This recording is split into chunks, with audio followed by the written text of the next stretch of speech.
Welcome to Legal Talk on eRadio with Hahn and Hahn attorneys. As always, Jan with you and joined by Olebogeng Mangena from Hahn and Hahn. Today, our topic is unfair discrimination in the workplace. Olebogeng, nice to chat to you again. Are you well? I'm well, thanks, man. How are you? Good, thanks. Good. Interesting topic we've got today. I think let's start off by briefly discussing the history of discrimination here in South Africa. Okay. So, South Africa, just like any other country in the world, has a painful history of arbitrary and unfair discrimination based on various grounds. And this discrimination was used to deprive others of the opportunities to improve their lives and increase their livelihood. It meant that people's dreams were deferred and in some instances shattered by these harsh laws. But consequently, with the new constitution, the Bill of Rights seeks to address these injustices as they infringe on the rights to dignity, freedom, and equality of the people who are subject to them. So it is important to emphasize that all people have an inherent and inalienable right to equality and human dignity. And when these rights are infringed upon, it undermines the human rights and the constitution for those who are oppressed. Discrimination occurs in several spheres of one's daily lives. For instance, at the place of employment, at schools, and at communities as a whole. Okay, and what is discrimination in the workplace? And also, is all discrimination in the workplace actually deemed unfair? Discrimination in a workplace is a process whereby the employer chooses, prefer, or appoint one person over the other.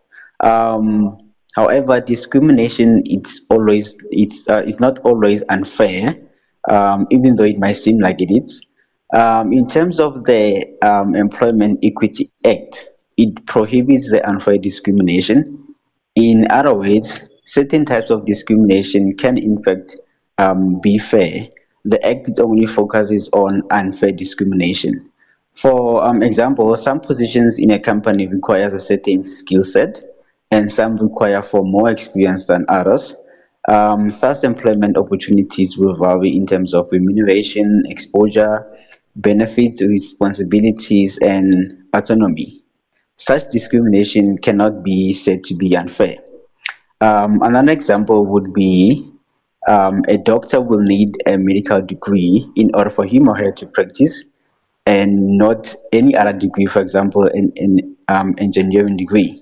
And similarly, a teacher is a qualified educator, so an electrician cannot use their electrical qualification to work as a teacher. Imagine. And so unfair discrimination will exist where an employer treats an applicant or an employee less favorably merely because of a person's race, color, religion, sex or sexual orientation, gender identity, national origin, disability, or the status of a protected veteran.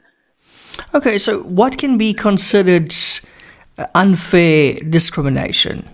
In terms of Section 6, subsection 4 of the Employment Equity Act, a difference in terms and conditions of employment between employees of the same employer performing the same or substantially the same work or the work of equal value, that is directly or indirectly based on any one or more of the grounds which are listed in subsection 1 of the Employment Equity Act, is deemed to be unfairly discrimination. And unfair discrimination, it would then refers to discrimination that is unjustifiable, uses inter alia the race, gender, religion, sexual orientation to deprive employees of opportunities to grow and develop themselves in their career. finances, education, and also skills. Such discrimination is prohibited in terms of Section 9, subsection 3 of the Constitution, whether it is direct or indirect. This also restrict the extent to other sectors of society. Okay, and on what grounds is discrimination actually allowed? Discrimination generally is allowed under the following grounds: discrimination based on affirmative action, discrimination based on inherent requirements of a particular job, compulsory discrimination by the law, and also discrimination based on productivity.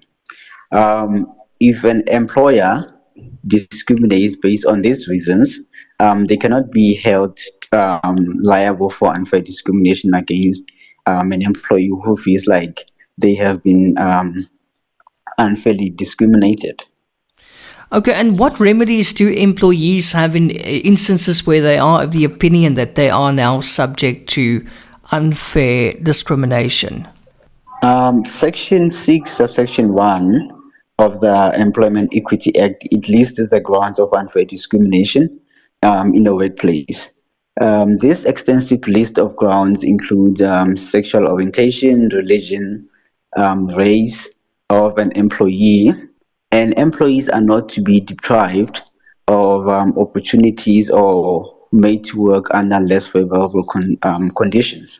And in that event, an employee who feels that they have been unfairly discriminated against, they may lodge a grievance in writing with their employer.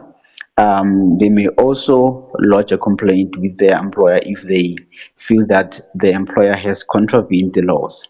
Should the employee remain disgruntled, they may approach the Commission for Conciliation and Mediation and Arbitration, the CCMA, or the Labour Court to correct these injustices.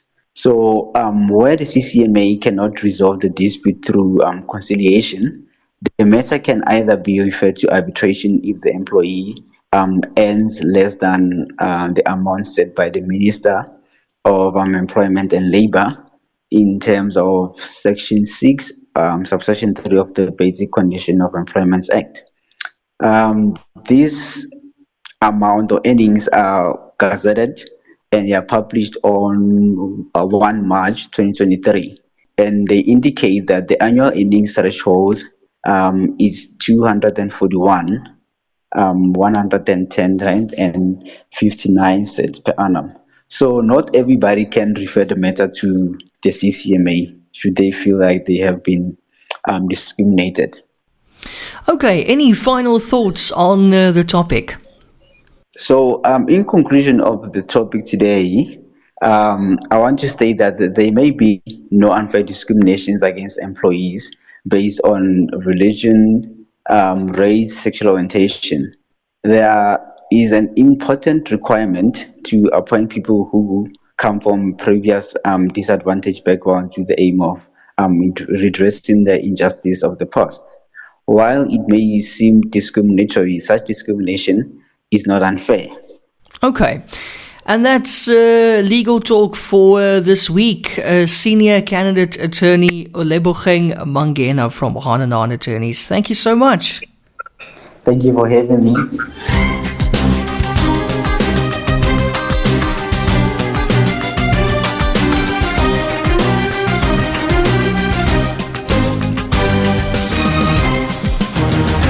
Are you or your business in trouble and struggling to find a solution? Call Hahn & Hahn Attorneys as we assist clients in finding solutions. We specialize in consumer and food law, commercial and construction law, forensic investigations and administrative law. Visit hahnlaw.co.za. That's HAHN. We assist clients nationwide. Hahn & Hahn Attorneys, because we care. Don't miss Legal Talk with Hahn & Hahn Attorneys, Wednesday mornings at 10 on eRadio.